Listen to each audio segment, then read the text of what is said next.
umabot akong sir ko, capital ko yung vlog. So kami na taas mo na sana. Natulungan kami doon sa kaso na nakuha namin yung dapat namin makuha. Ayun. Kasi Yun. 6 years, halos 6 years na namin nga inantay dito. Oo. Na kaming trabaho. Hanggang ngayon video. Sige, sige. Okay. So, yun, inuulit ko kay Mr. Tulpo. Sana matulugan nyo naman yung OFW. Nagkabsa kami dito sa Turkish Old. Tapos may nakita kami ng kabayan Pilipino. Akala ko ay si kabayan ay ibang lahi pero hindi pala. Tapos ang ay humihingi siya sa amin ng kundi pangkain lang. Pero sabi ko sa kanya, maaari ko ba siyang mag-video kami dalawa? Pumayag naman siya na okay sa kanya na mag-video kami. Kasi sabi ko sa kanya, nagbablog ako. Tapos yun. So sabi ko, taga saan ka sa atin, kabayan? Mindanao. Mindanao. Mindanao. Cagayan de Oro.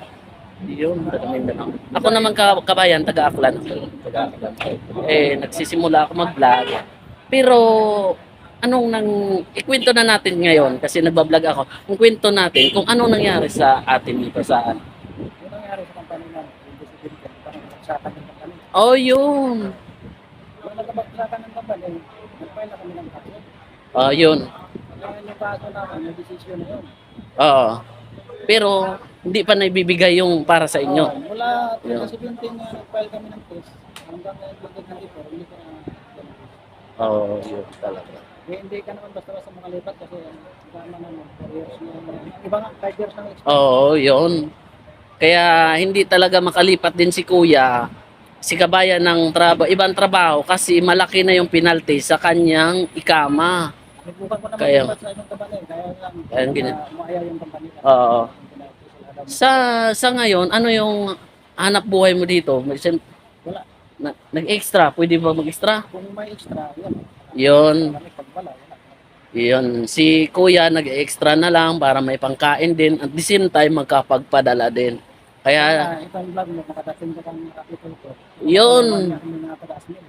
yun, Sir Tulpo, shout out sa'yo. Nandito pa yung iba na siguro yung iba nakarating na dyan yung video sa'yo, yung iba, yung mga OFW, ka-OFW ko na humihingi ng tulong sa'yo na makauwi na lang kahit hindi na makuha yung benefits, at least makauwi na lang mga Sir Tulpo, baka na magawan mo ng paraan kasi nga dito pahirap na yung buhay dito sa Saudi.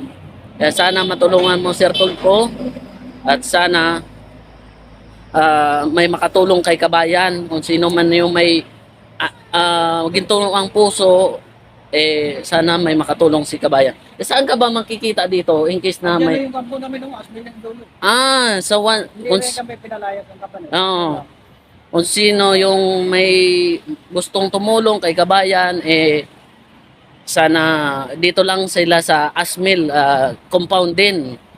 At mamaya kunin ko na lang yung contact number ni kabayan. Sinsya na kayo sa video kasi nanginginig ako kasi ang lamig ngayon dito sa Saudi. Malamig, tapos si kabayan naghihintay dito. So, yun. Salamat. Ano nga ulit ang pangalan mo, kabayan? Ronilo. Ano apelyido? Ronilo. Ronilo? Ronilo Dumeren, yung apelyido. Nakikusap ko, kumabot akong server, capital ko yung vlog. So kami na taas mo na sana. Natulungan kami doon sa kaso na nakuha namin yung dapat namin makuha. Ayun. Kasi Yun. 6 years, halos 6 years na namin nga inantay dito. Oo. Na kaming trabaho. Hanggang ngayon video. Sige, sige. Okay. So, yun, inuulit ko kay Mr. Tulpo. Sana matulugan nyo naman yung kabayan ko, ka-OFW ko na gustong-gusto na umuwi, Sir Tulpo. Sana matulungan nyo.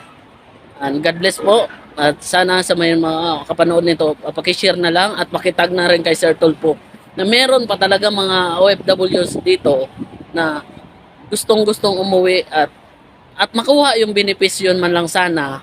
At dyan sa OWA, sana itong mga ka-OFW natin ay matulungan nyo rin.